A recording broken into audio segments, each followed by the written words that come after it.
É o filme. Daqui? Ah, tu não grava eu não. Gravar vocês fumando.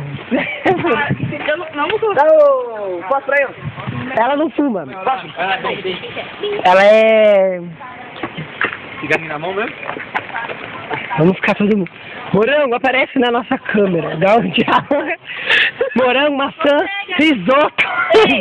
Fala. Isso é pra mim também. Você não vai aparecer, não. Sim. Parece o Cartinho. Oh, ficou bom. Se enturma com a gente aqui nessa... Olha aqui.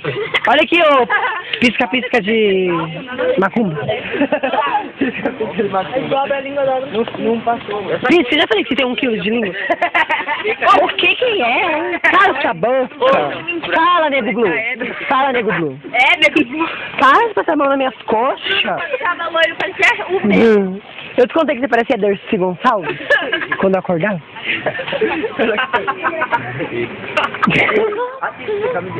Não. Assim, vamos dar camiseta de tatuagem.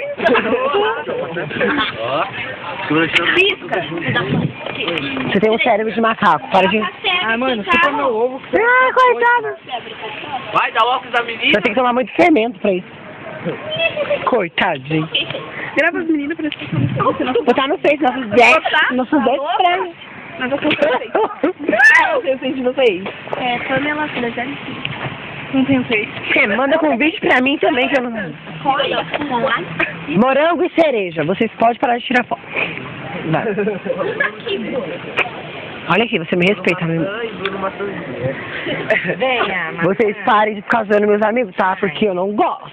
Bruno é morcegão. Você viu o bonde das bonecas? Ai, tudo de bom, né? Eu vou lá dançar. Vem mamar eu, vai. Quem vem mamar eu? Quem mais? Oi? Depois a gente dança. Se a Cíntia quisesse mamar você agora, o que ficaria? Ah, que graça, Bruno! Eu não faço essa brincadeira. Tá bom, desculpa. Dá um abraço aqui pra compensar o desperdício. E eu então, tô ficando retardado já, cara. Ah, vamos parar. Tá bom, tudo bem.